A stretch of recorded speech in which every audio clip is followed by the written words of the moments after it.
pujian kami semua. Berbicaralah kepada kami Tuhan.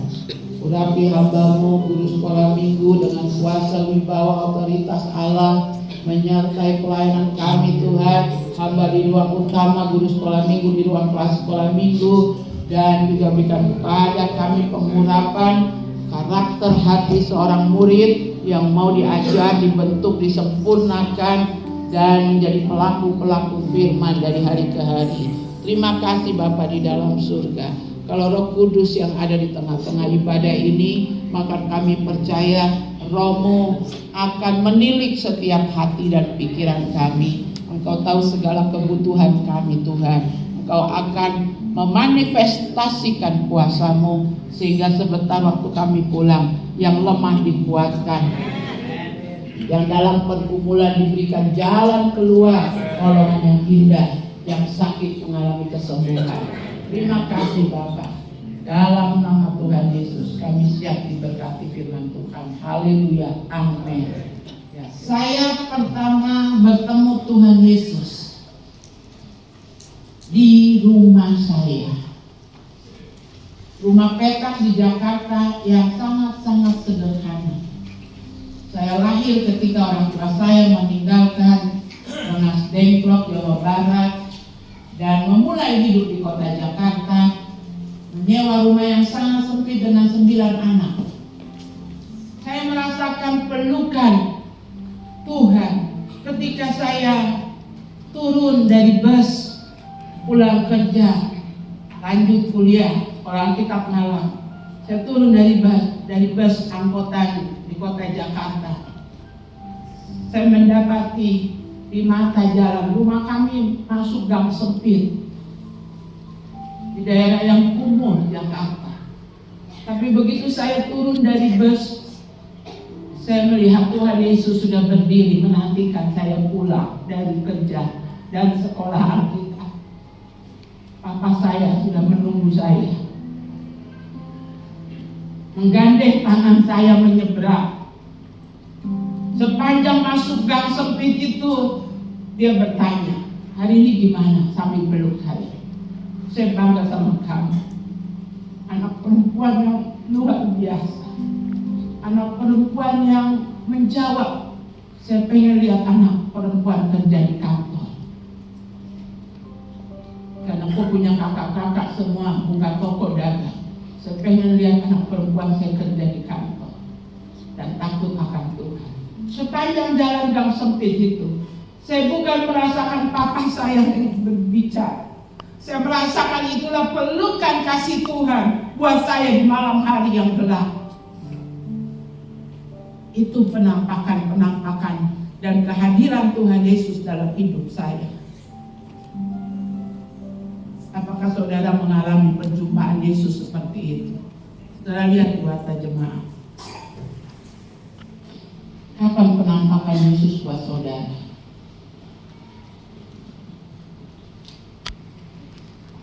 Saudara bangun pagi, masih bernapas, keluar rumah, menghirup udara segar. Saudara berangkat ke kantor, lihat awan, ada yang gumpal-gumpal seperti kapas, ada langit biru. Lihat ke kiri ada danau Sentani, dan hatimu tergetar pada saat itu. Di situ Tuhan sedang menampakkan wajahnya buat saudara. Persoalannya, saudara bisa nggak menangkap getaran itu? Jadi bahan perenungannya, saudara masih merasakan tidak getaran-getaran itu dalam hidupmu?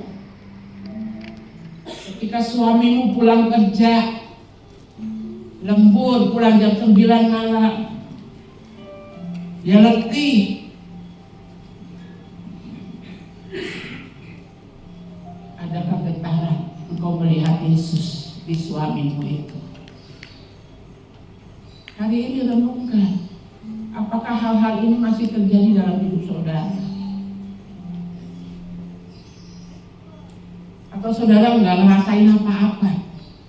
Ya memang suami harus kerja lah. Jam Jangankan lembur sampai jam 9, kalau perlu dia lembur sampai pagi. Buat kita istri anaknya supaya makan.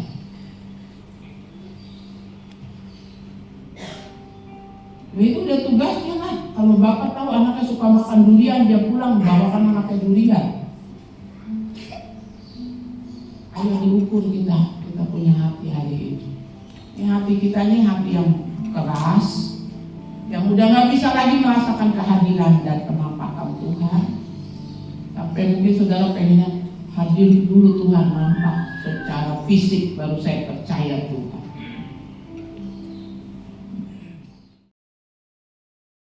Dia tingginya di perut saya. Saya peluk dia, kepalanya disandarkan, dia berdiri dan kepalanya disandarkan di perut saya. Ini kalau Tuhan Yesus peluk rasanya seperti ini. Terus dia bilang, Oma, saya dengar gerujuk. Oh, itu Tuhan Yesus lagi lapar. Lalu saya duduk, sekarang saya peluk lagi. Saya sandarkan kepalanya di dada saya. Dia bilang, Oma, saya rasakan duk, itu jantungnya Tuhan Yesus lagi berdetak. Kalau dipeluk Tuhan Yesus rasanya seperti itu. Senang tidak? Senang banget. Sekarang kamu juga harus peluk Tuhan Yesus. Tangannya yang kecil itu peluk, dibawa ke tiap saya. Kita peluk, lalu kita goyang kiri, goyang kanan. Makanya saya nggak pernah ngajar di kelas PAUD, tapi anak PAUD, anak di rumah doa di Dosai, ya 3 minggu kamu tidak hadir di Dosai. Oma, mana guru PAUD? Mana guru PAUD? Angkat tangan guru PAUD. Guru PAUD, kamu harus menghadirkan Tuhan Yesus buat murid dengan cara yang saya sampaikan. Supaya datang ke sekolah, ke PAUD itu hal yang sangat dirindukan anak-anak. Saya pengen sekolah, saya pengen ketemu Tuhan Yesus, saya pengen dipeluk Tuhan Yesus. Waktu Bapak terima raport anaknya ada merah, jangan Bapak datang sini. Kok ini memang kayak mamamu bodoh. Nilai kalau nggak buruk bangku terbalik. Karena Bapak juga si bodoh dulu. Harusnya bagaimana? Terima kasih Bu Guru buat penyampaiannya. Bawa pulang. Peluk dia. Papa tahu sekolah itu berat. Dulu Papa sekolah juga berat, susah. Tapi Papa percaya anak Papa pasti bisa. Papa janji untuk tahun ajaran baru kamu les. Papa bayar guru les karena Papa sama Mama dulu nilainya cuma buruk sama bangku terbalik buat matematika. Itu baru Bapak yang menghadirkan Yesus di rumah. Sudah juara 3 anaknya. Itu mah belum apa-apa, harus juara 1. Benar gak Jeremia? Itu saya ke Jeremia begitu. Harusnya tidak begitu saudara. Karena Tuhan Yesus saja waktu kau berdosa, dia gak jijik sama saudara. Ini anak cuma dapat nilai merah matematika, seperti anak itu anak yang paling bodoh sedunia di mata saudara. Saudara hancurkan karakternya sedemikian rupa. Bukan menghadirkan Yesus, tapi menghadirkan setan dalam rumah.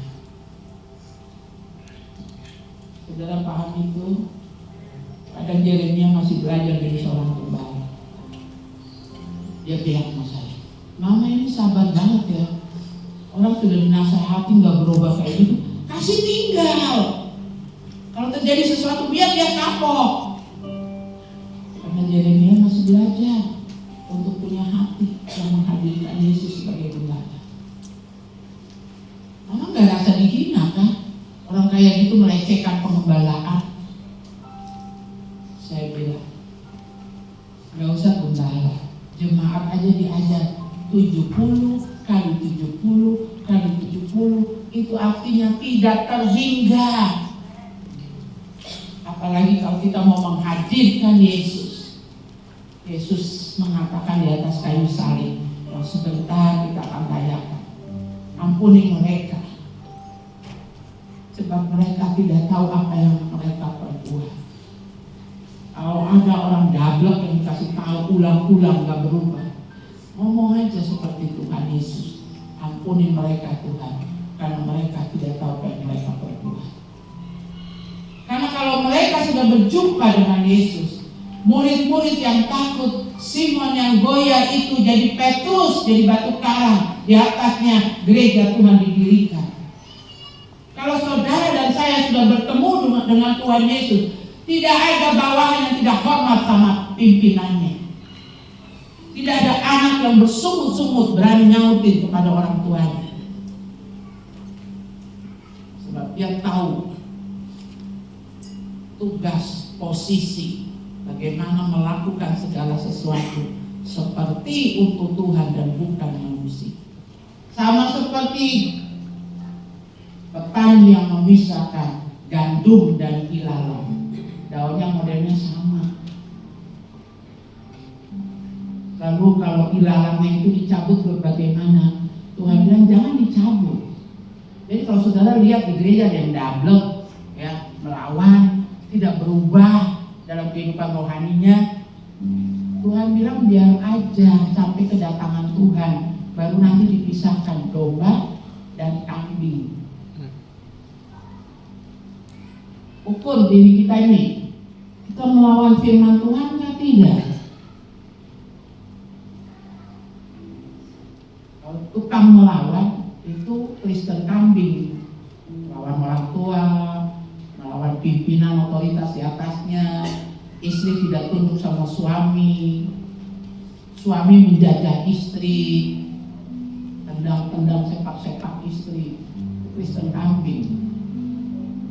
Ya, kalau sudah hari di mana saya punya bapak ulang tahun, Bapak Jenderal itu ulang tahun, maka dia undang pakai truk, dia jemput dari kolong jembatan, dari tempat terakhir sampai kumpulkan di Antar Gebang, Cipinang.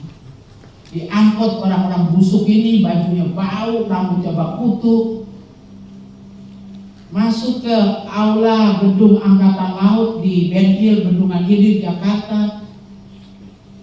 Dan semua orang yang datang itu disuruh mandi, kita tunggu, kasih bajunya, sisirkan rambutnya, lalu didudukkan di meja bulat. Saya ini guru agama, saya pengusaha, saya punya salon, saya punya toko sepatu, saya harus kasih makan di situ, layani yang bau tadi itu. Kami nggak boleh duduk, kami jadi pelayan. Harus lihat kalau nasinya habis, balik, ambil, kasih buat dia. Saya bertemu Tuhan, saya melihat Tuhan dari bapak angkat saya dalam menyentuh yang hina itu. Saya kasih lihat foto bapak saya. Saya bertemu Tuhan ketika saya diajak menyentuh yang kotor, memandikan, karena dia tahu saya punya salon. Ada hari khusus di bawah kolong jembatan, saya harus potong rambut orang pengemis, gelandangan, gepeng di Jakarta.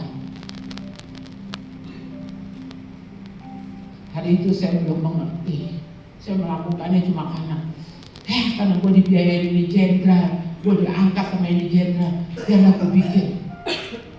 Saking jengkelnya, saya bikin potong rambut yang miring sebelah. Begitu dia tanya, kenapa nona bikin miring sebelah? Ini lagi model zaman sekarang. Itu saya belum disentuh. Sudah ingat cerita saya tentang pemain sepak bola itu, siapa? Basna itu, Yanto Basna. Dia pecahkan jendela gereja. Dari dalam begitu bunyi perang, saya sudah emosi. Karena hari itu Stephen juga ikut main di situ, anaknya Pak Simon Sebo main. Yang ada di otak saya keluar, siapa yang kasih pecah, saya tarik, saya tempelin. Tapi tiba-tiba Tuhan ada di hati saya. Siapa yang bikin pecah kaca jendela? Saya peluk dia. Saya tanya, kenapa kau bikin pecah? Karena saya kasih tendangan yang terbaik, Oma Pembawa. Terus bukannya gol, tapi nembus ke dalam gereja, kaca pecah. Kau memang sudah besar kau jadi apa? Kau main sepak bola. Ya sudah sih, saya doakan kau biar kau jadi pemain tingkat internasional. Dan itu jadi.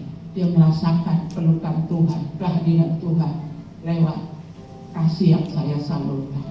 Saya lupa dia dapat penghargaan jadi pemain terbaik dalam presiden. Dia utus orang tuanya antar berkat ke rumah saya. Karena apa? Hari itu dia mengenang, hari itu dia ingat rasa dipeluk oleh Tuhan Yesus. Guru sekolah minggu, mana guru sekolah minggu?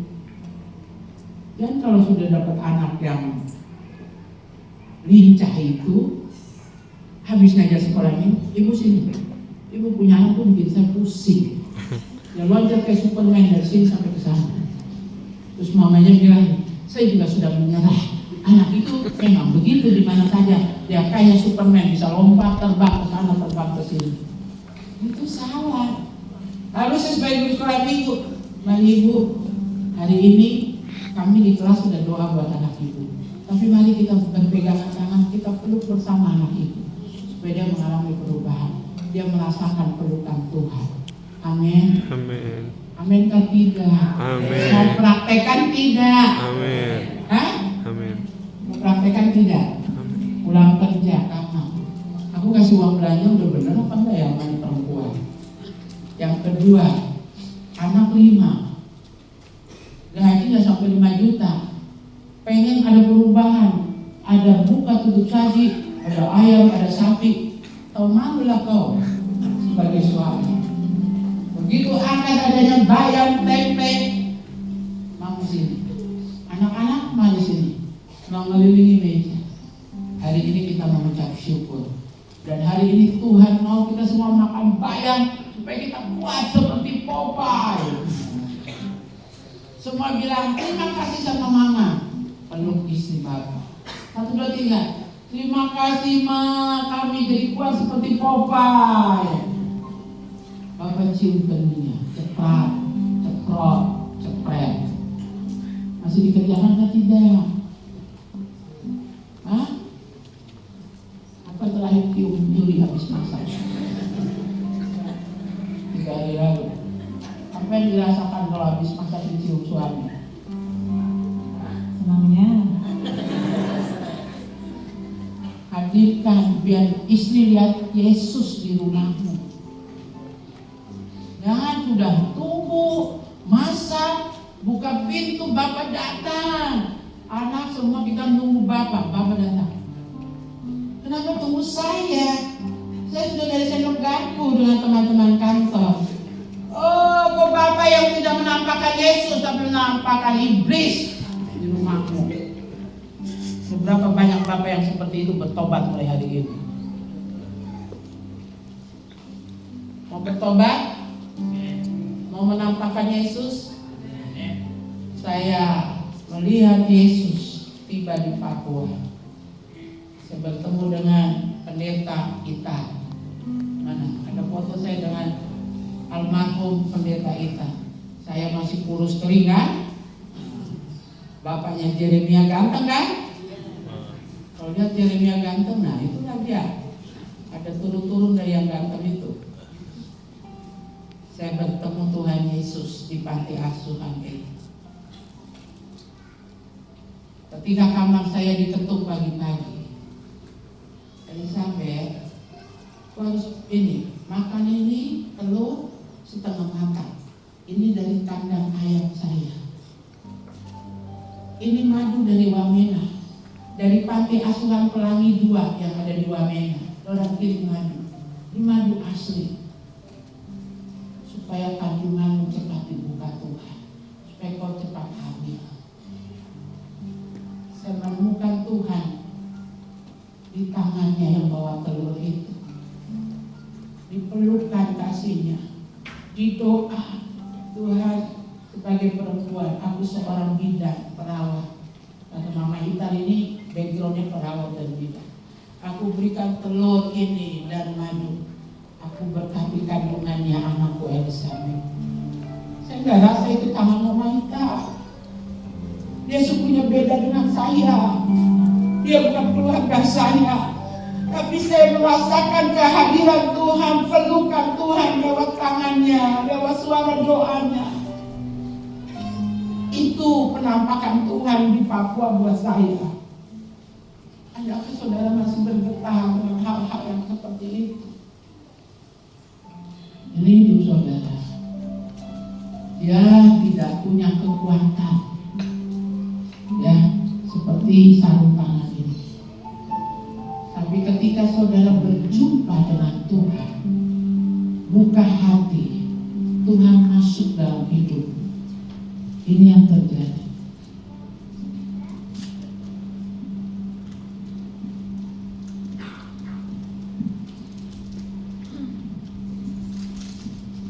Sekarang dia punya tenaga, tahan.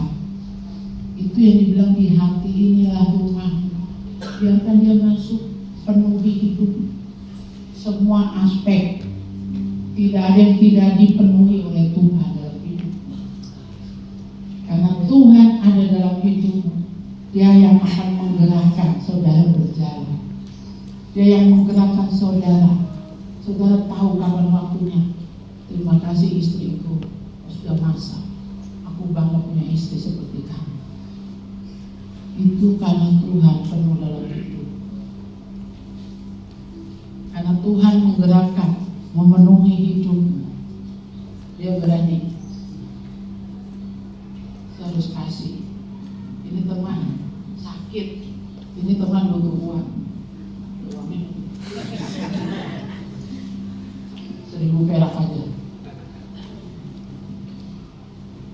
Kalau ini nggak dipenuhi Tuhan, manusia itu barang yang rapuh, nggak bisa apa-apa. Saudara nggak bisa berbuat apa-apa. Tapi kalau saudara buka hati, biarkan Tuhan penuhi semua aspek hidupmu, saudara bisa melakukan, saudara bisa bertindak, saudara bisa bergerak, saudara bisa jadi berkat. Soalnya hari ini kalau kau masih mengeraskan hatimu, bertobat, buka hati, biarkan dia masuk, memenuhi hidup saudara, sehingga saudara bergerak kemanapun, dimanapun aku berada, kemanapun aku akan pergi, di situ kehadiran Tuhan dilihat orang. Amin. Buka hati saudara, katakan Tuhan mari masuk. Sama-sama katakan di hati ini. Hati ini baru.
Hidup kami, sehingga lewat sentuhan tangan kami, lewat perhatian kami, orang mengenal Engkau, dunia melihat Engkau, orang bertemu dengan Engkau. Terima kasih Tuhan, terima kasih Bapa. Hati yang keras hati yang kotor, buang dari hidupku Tuhan. Ubah jadi hati yang taat, hati yang setia, sehingga Kau betah tinggal dalam hidup kami. Terima kasih Tuhan.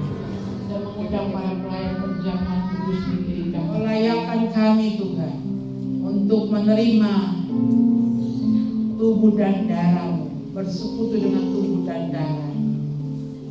Dalam nama Bapa, Putra dan Roh Kudus, kami akan melaksanakan sakramen ini. Haleluya. Amin.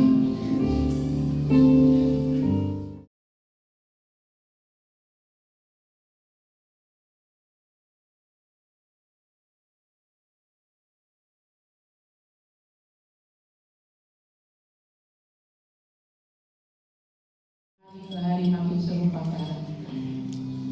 Kami pulang dengan kekuatan hakikat dari ibadah yang kami kerjakan, firman yang kami terima, persekutuan dengan tubuh dan darah-Mu. Kami akan berjalan lebih kuat dari tadi sebelum kami bersekutu dengan tubuh dan darah. Kami pulang dalam kemenangan yang daripada Tuhan.